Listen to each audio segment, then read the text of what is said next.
Hello, this is Dumont, and the identity of this super awesome toy review that I am going to do for you guys is indeed Capsule Toys, Gashapon right here. This is the SD Gundam line. Now, this is part one for a three-part series. This is more of an intro, and I promise part two is going to be better. Part three will be even better. So it's going to get better and better as we go. So right here, these are relatively newer for the SD Gundam Capsule toy line. The originals that I had were quite different way back in the time.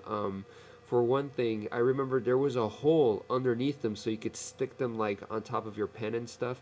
They got rid of that idea real fast. As you can see here, these are more smaller, more detailed, so they got rid of that gimmick, which really didn't do much. Nobody put these things on their pens anyway.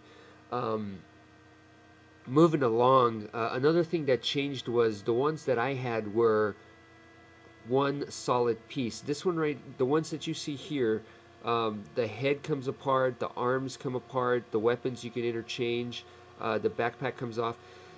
Back then, the only thing that came off was the weapons and maybe a shield or two here and there, but it wasn't a whole lot of accessories or items to them at first. And these right here, like I said, especially this set, I don't know if all the other modern ones are like this, but these guys are interchangeable, so I could swap their heads, I could swap their arms, and I could basically make a Frankenstein version of Gundam. Now you might be wondering, what is this whole thing? Well, Gundam is a very long-running super robot animation. That's how it started off over there. And it was a TV series. It started off like that. They've made several movies, all kinds of different toys, video games, and like I said, it's probably the longest running, and it has the most variety of characters of any toy, perhaps any kind of anything. You know, the Gundam universe is ginormous.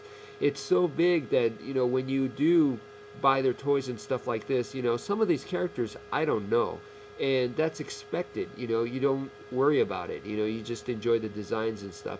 There are several ones that you just need to know the solid fundamentals, which let me go into. Like I said, this is called SD Gundam. So Gundam refers to a very specific guy. This is the original Gundam right here. This is the original classic. And basically, if you look at the way he looks, it's based off of a samurai armor. He has, you know, like the samurai helmet, you know, with kind of like the ornament looking type mask.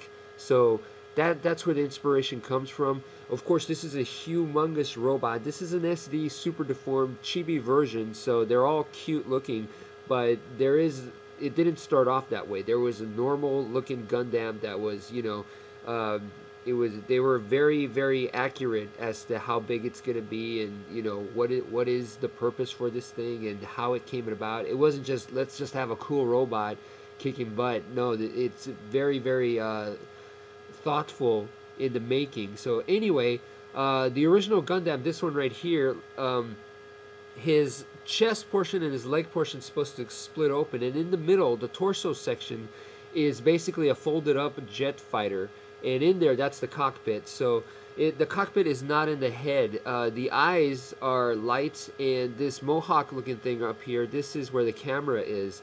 Now, of course, like I said, there's so many variations, so many, you know, Gundams have come along the line. Gundam is like the main guy, but there's been bad guy Gundams, there's been all kinds of different Gundams, so all that has changed and evolved, you know.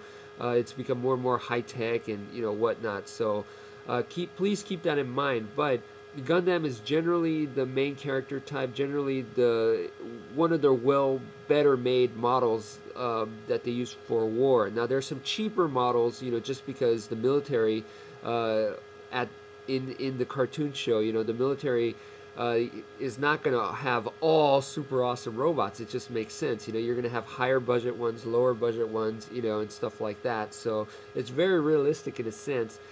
Now, the enemy right here, this is the typical enemy, looks something sort of like this, and they usually have one eye, and the one eye goes back and forth, kind of like a Cylon from Battlestar Galactica.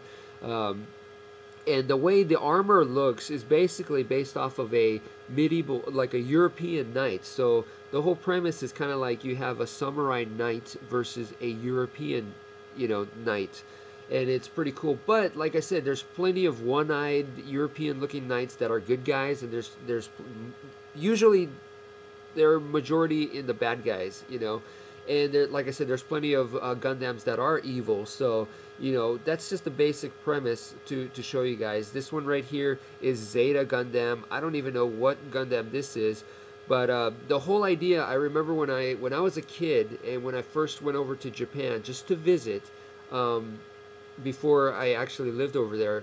So I was like super young at the time.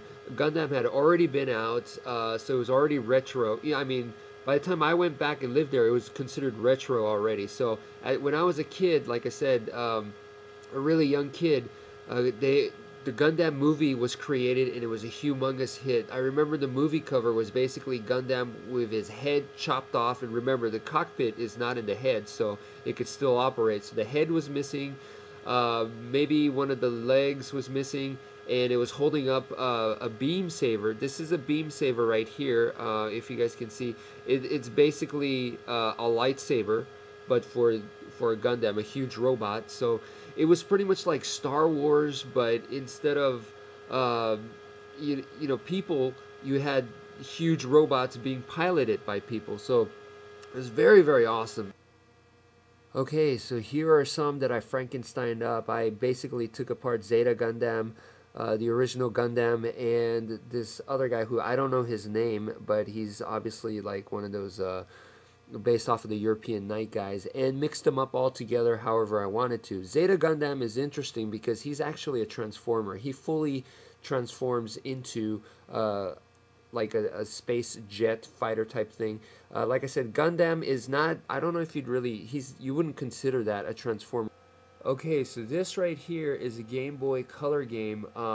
This is, you can see right here, there is some type of Gundam right there, and the rest are from a completely different toy line. And these are different main characters from totally different toy lines, but Japan loves Super Deformed. They love the chibi forms, so they like to do that with a lot of their shows. Now the next one I want to show you guys is also involves that kind of thing. This is the Super Deformed guys. Here we have Knight Gundam. Over here we have a Kamen Rider.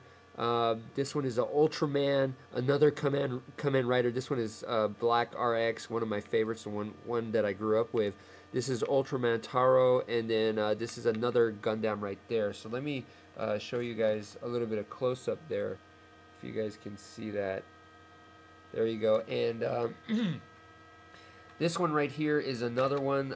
But this one is purely Gundam. So right here we have a Gundam versus the enemy side, the ones with the one-eyed right there. So give you guys a little close-up of that right there. This is just a battle game for Game Boy, and this is one of my favorite Game Boy games ever made. This one right here is another Gundam, but this takes place in feudal Japan, and it's based off of like historical Japan, where they're all in samurai armor and stuff, but using all the Gundam type characters. And it's basically a chess type game, and then once you like meet up with each other, then you start battling, where you're moving each other around and just free fighting. It's almost like a shooting game once you meet, but until then you're maneuvering the guys, very much like chess. And like I said, it's one of my most favorite games. Lots and lots of characters.